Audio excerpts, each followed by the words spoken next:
I'm here at BAFTA HQ. This is the morning after the BAFTAs, all nice and quiet now. As you know, the BAFTA Awards were last night. The artist was the big winner. Here's the brochure that went with the award ceremony. Here's a nice picture of Jean Dujardin, who won Best Actor. And here's an article by me on the Best Film Contender, the artist, which, as you know, I really, really like. And the artist was the big winner. 7 awards: Best Film, Best Director, Best Original Screenplay, Best Actor for Jean Dujardin, beating Gary Oldman, who I had tipped to win for Tinker Tailor Soldier Spy, although he has been nominated for an Oscar, so he may win in America. He won't, but he may do.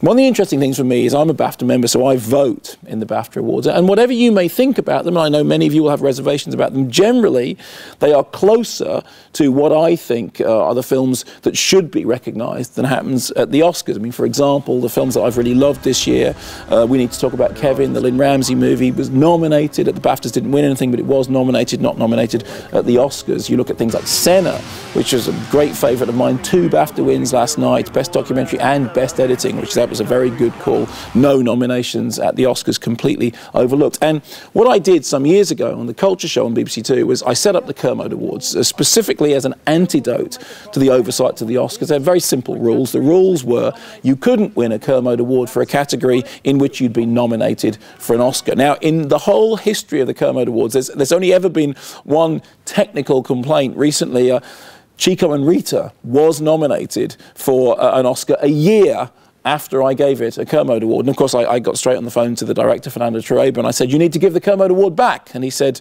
no. So I said, okay. But with the exception of Chico and Rita, the rule is you can't win a Kermode for something which you've been nominated for an Oscar. Now, this Saturday, the Kermode Awards are on the Culture Show. And I think, as many of you have suggested, it's pretty easy to decide what they're going to be this year. In fact, when the Oscar nominations were announced, many of you tweeted in going, okay, well, on the basis of that, I can tell you right now what the Kermode Awards for Best Film, Best Director, Best Actor, Best Actress, and Best Documentary are going to be. So, tune into the Kermode Awards and the Culture Show on Saturday, BBC Two. But, in the meantime, let me know what you think is the greatest Oscar oversight of this or any year, the most unforgivable omission, the area in which they really dropped the ball. Now, throw the net wide, think inventively. One example that really sums up how Oscar got it wrong.